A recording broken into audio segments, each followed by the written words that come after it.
Welcome again. Today we are looking at frequency distribution table for group data. Did you watch the video about frequency distribution table for ungrouped data? I think you should watch that so that you are able to understand much about this particular video. Have you subscribed?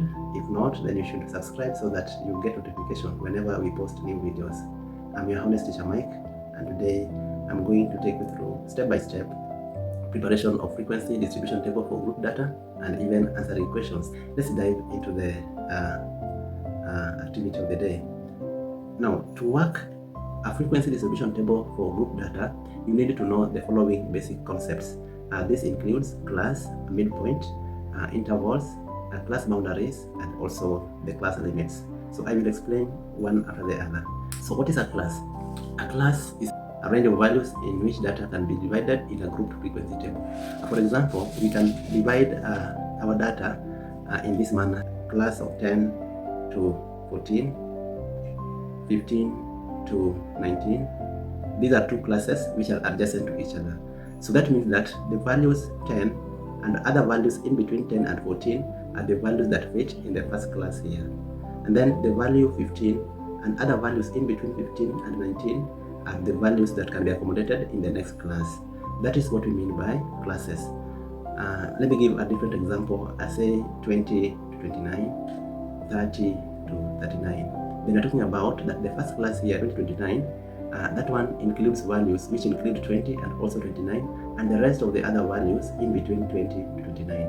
Similar case, 30 to 39 means that those range of values that start from 30 all the way up to 39 and anything in between 30 and 39 are the values that can be accommodated in this particular class. Then there is what we call midpoint. Midpoint is the average, the upper and the lower value of each class. For example, we have two classes here. The first class 10 to 14. If you want to get the midpoint in this particular class, you take 10, you add 14, and then you divide by 2. It gives you the midpoint. 14 plus 10 is 24. Divide by 2, that will gives you 12. Therefore, that becomes the midpoint of this class. What about 15 to 19? You take 15, you add 19, that will give you 34, and then you divide this by 2. Then this one gives you 17. So therefore, 17 will become the midpoint of this other class. In a similar manner, class 20 to 29. If you want to get the midpoint, you take 20, you add to 29, and then you divide the result by 2. This is 49. Divide by 2 to give you 24.5. In a similar case, therefore, 30 to 39. The midpoint will be 30 plus 39, which is 69. Divide by 2 gives you 34.5. So we have seen how to work out the midpoint of a particular data. Interval can be defined as the class width or the class. It shows how many values each class may cover. For example, we had different classes. The first class that we talked about was 10 to 14. So how do you get the interval? Take the bigger value 14, subtract the lower value 10, and then we add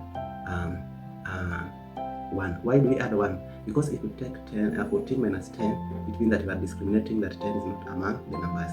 But for each class, each number that appears in that particular class is among the values that are accommodated in that particular class. So therefore, 14 minus 10 is 4, but you add 1 to give you 5.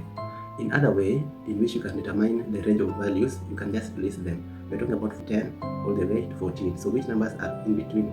So we have 10 is one of them, 11, 12, 13, and including 14. So how many are there in numbers? 1, 2, 3, 4, 5.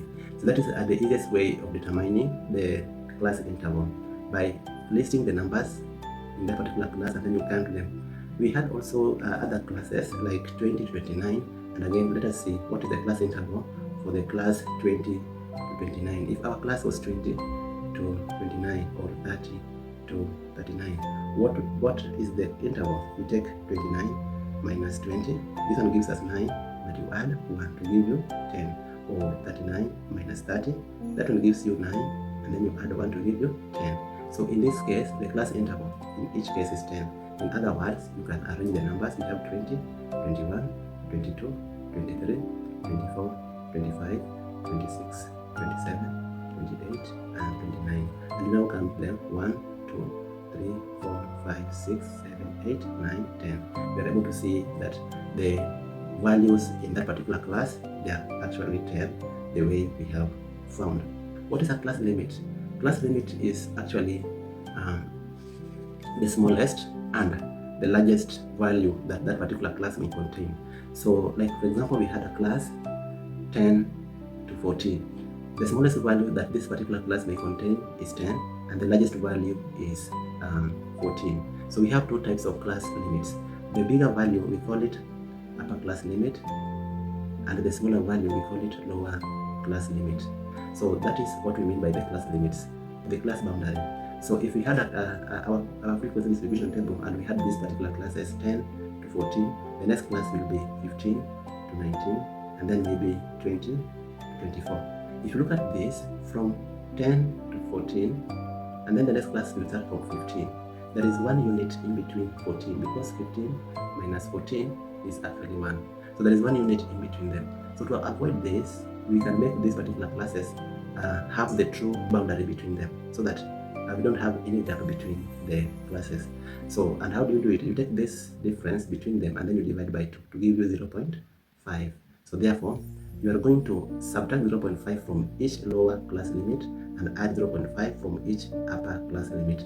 In short, I'm saying add 0.5 to 14 gives you 14.5. Subtract 0.5 from 15, it gives you 14.5, and then add 0.5 to 19, it gives you 19.5. So now we are able to say that there is no gap between the upper class boundary of the first class here, 9.5 to 14.5, and the lower class boundary of the next class. They are both 14, 14. We have made them become similar and continuous in that particular manner. Already you have a basic idea of what we are going to deal with. We are going to talk about classes, midpoints, intervals, class boundary, class limit, and all that. So you're now ready to talk about frequency distribution table.